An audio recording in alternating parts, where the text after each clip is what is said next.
Welcome back. In this video, I'm going to be sharing the story of the Sistine Chapel.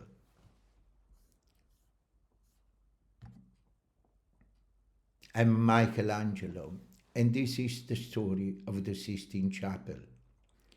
In 1508, Julius II commanded me, yes, commanded, to paint the ceiling of the Sistine Chapel. I refused. I was a sculptor, not a painter, but the Pope was not a man to be denied. So, against my will, I found myself staring up at the vast empty ceiling. My chisel replaced my brush, my marble by plaster. The ceiling was already painted a simple starry sky by Pier Matteo d'Amelia. My first task, to destroy it. My assistant and I scraped away the old paint, covering ourselves in dust and debris. Then came the real battle, the fresco technique. Unlike oil painting, fresco demanded that I work fast, applying pigments onto the plaster before it dried. My first attempt was a disaster. The plaster molded, the colors ran. Furious, I called in the best fresco expert from Florence. They corrected the technique, but once I understood it, I sent them all home.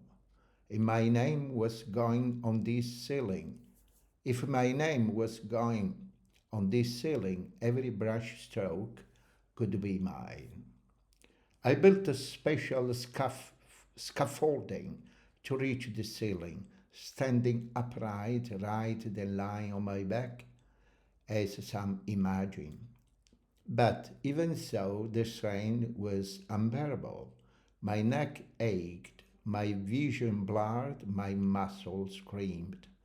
The paint dripped into my eyes, leaving me half blind at times. My body twisted and contorted as I reached for impossible angles, my arms heavy with fatigue. I barely slept, barely ate. For 4 years, I fought against the ceiling as if it were a living beast determined to break me. I was consumed, swallowed whole by my own creation. Julius II was impatient. He wanted progress quickly, but I painted for eternity, not for haste. We argued constantly. The Pope, old and sickly, grew more aggressive with every passing month. When will it be finished?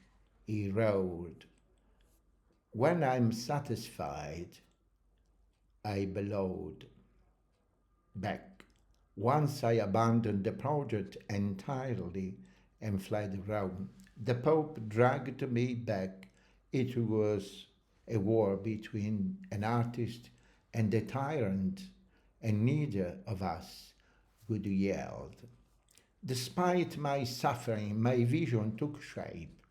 I filled the ceiling with 9 grand panels depicting the book of Genesis, the separation of light from darkness, the creation of Adam, the fall of man. Around them, prophets and sibyls loomed warning of humanity's fate.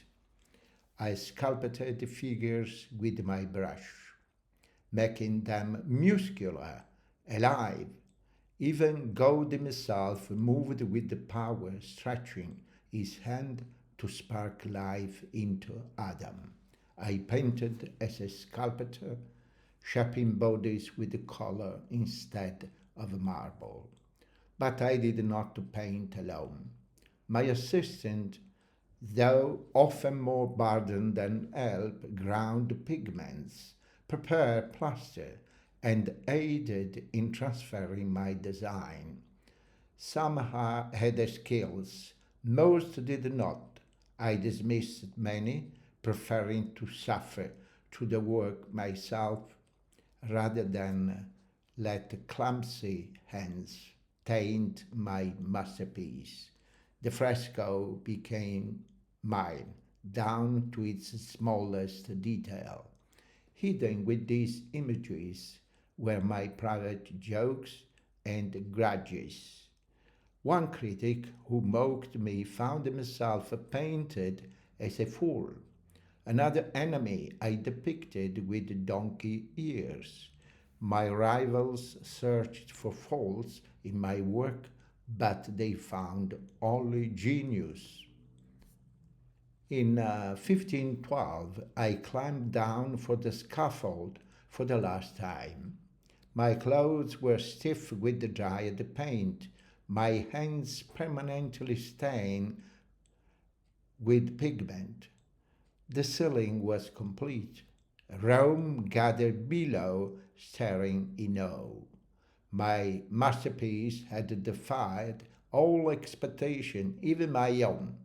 The Pope, once my greatest adversary, now marveled at the heavens I had created. Decades later, I returned to the chapel to paint the Last Judgment on the altar wall, a dark and more terrifying vision. I was older, angry.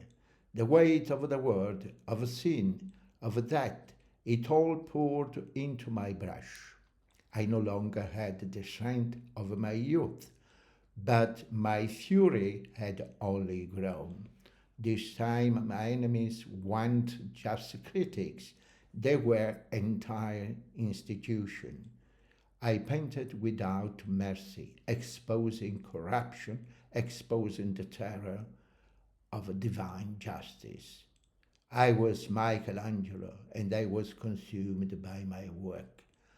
But the Sistine Chapel, that will outlive us all. And this is the incredible story of the Sistine Chapel. Thank you so much for watching. See you in the next video. Bye bye.